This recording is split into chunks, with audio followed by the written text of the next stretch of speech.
Hi, I'm Caleb, and today I'm going to walk you through how I turned the space above my garage into the finished apartment that it is today. It has been quite the journey getting here, and I'm going to walk you through some of the finishes that we chose for the apartment, some lessons learned along the way in relation to those finishes, and then I'll finish with overall costs as far as finishing the apartment itself, and then some of the furnishings that we did along the way. So starting with finishes, we went kind of just the main finishes in here, those being the flooring. It's a luxury vinyl plank. It's a kind of light wood color, so wanted to go with that so that it kept the space feeling light and airy given how small it is. And luxury vinyl plank because it's both easy to install, quick to install, and relatively affordable in kind of the span of flooring choices. So hoping that lasts a long time, holds up to the wear and tear of AirBNB guests, but I'll keep you updated on those, or in the future, if there are any finishes that I would change, we'll absolutely make a follow-up video about that. So from there, we did kitchen cabinets, and this is probably where the first lesson learned comes in. See, I watched a lot of YouTube videos about other woodworkers making their own cabinets, and everyone was doing their own custom, and I thought to myself, oh, I can do that, easy.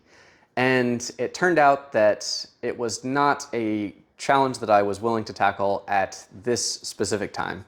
So a little bit beyond my scope right now. I'm hoping it's some skill that I can develop in the future, but we ultimately ended up just choosing kind of off-the-shelf cabinets from Home Depot. We painted those blue to match the bathroom door, which I thought turned out really nice. And then just did a kind of standard butcher block countertop on top of it with just a poly finish. And pretty happy with how both of those turned out. I think that, it's obviously not the level of custom cabinets, but it is done and it's finished, and we can start, renting it out and hopefully making money, and I can learn to make cabinets in the future. So that was my first lesson learned, is, kind of choosing between time and money and what you can do and what you would have to learn and invest and do all these other things for. From there, we've got the bathroom, and I think this is the area that we probably decided to go the most luxurious in terms of the whole apartment. It's pretty basic with floors and cabinets, but the bathroom we tried to go higher end so that it felt kind of more luxurious as a whole in the apartment. So it's a Schluter system for the tile, so a step-in shower, and then it's tile pretty much all of the bathroom, a light tile so that, again, it kind of adds to an airy feel, looks really nice, and hopefully that kind of elevates the Airbnb as a whole. And I'm super happy with how it turned out. I think it did exactly what we were hoping for it, and it looks just super good, especially for a small bathroom. We'll get into some of the furnishing of the apartment. We were able to thrift, I think, almost everything in the apartment as far as furnishings. And I really like that because it's both more sustainable, it's more affordable, and I think that we actually got a nicer set of furnishing than if you had just bought for the same budget at Target or Walmart or someplace like that. So all of the stuff as far as the coffee table, side table, kitchen table, they're all real wood, so no particle board, and I think that that's just going to hold up a lot better with the generic Airbnb crowd. So happy about that. And we'll dig into some of those costs a little bit later, but I think everything turned out really nice, especially the TV stand. So Catherine had actually redone the TV stand, had bought it from a thrift store, kind of ripped it down, sanded, removed previous finishes, and redid that kind of to her own standard, and it turned out super nice. So I'm hoping to have a separate video on that, and if you're interested, definitely check on if that video is out. But yeah, really happy with how all of the furnishing turned out. So overall, I'm really, really happy with how the Airbnb turned out. I think that this being my first one, I'm very pleased and don't feel like I made a ton of mistakes. There was the thing with the cabinets that I talked about, but that was more a blip than anything that was really too bad. I think that we started with good bones in the apartment itself, so happy about that. And yeah, just overall, I'm super excited to be done with this kind of piece of the project and ready to turn my focus to the rest of the house so that we can continue on that. So let's dive into the costs along the way. So just finishing the apartment itself, so that's, drywall, paint, flooring, tile, all of that stuff. That was $24,389.46.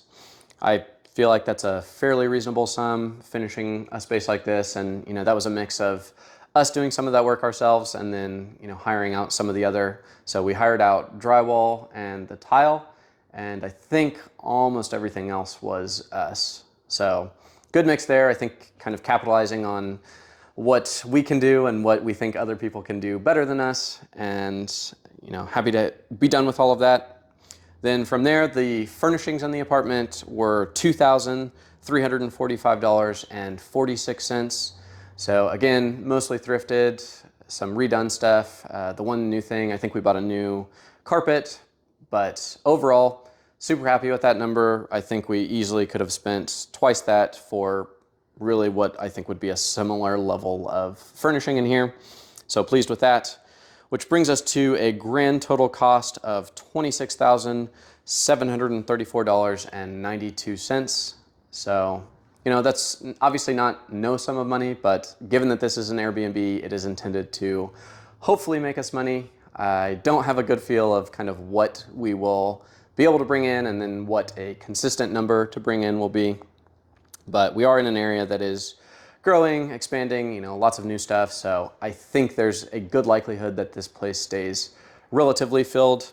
We're gonna start at about $90 a night before any of, Airbnb's additional cleaning and taxes and those things that are a little bit out of our control. But I think we probably will be making on the order of $500 to $1,500 in revenue, so minus some of our expenses a month, and I'll update probably yearly on how it's doing and further lessons that we learn along the way.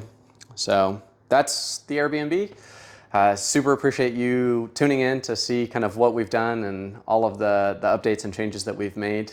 If you're interested in this kind of content, we're going to continue fixing up the main house that's on the property. So this is a detached garage with this above it that's on this property, as well as a house that we're fixing up. So if you'd like to see any of that content, definitely subscribe and you can follow along.